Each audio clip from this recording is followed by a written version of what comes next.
Он улучшал свои навыки всего на 1% каждый день. Никаких обходных путей. Спустя год люди называли его удачливым, не зная, что удача строится ежедневно. Теперь он стоит на пьедестале, держа трофей и улыбаясь, окруженный друзьями, празднующими его победу.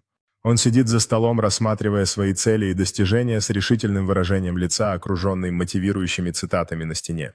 Он выступает с вдохновляющей речью перед группой внимательных слушателей, которые заворожены его историей преданности и упорства.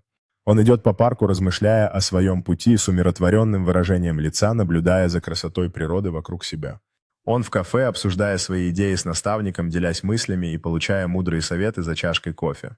Он волонтерит в Центре общественных услуг, помогая детям с домашними заданиями, показывая свою преданность и желание вдохновить следующее поколение.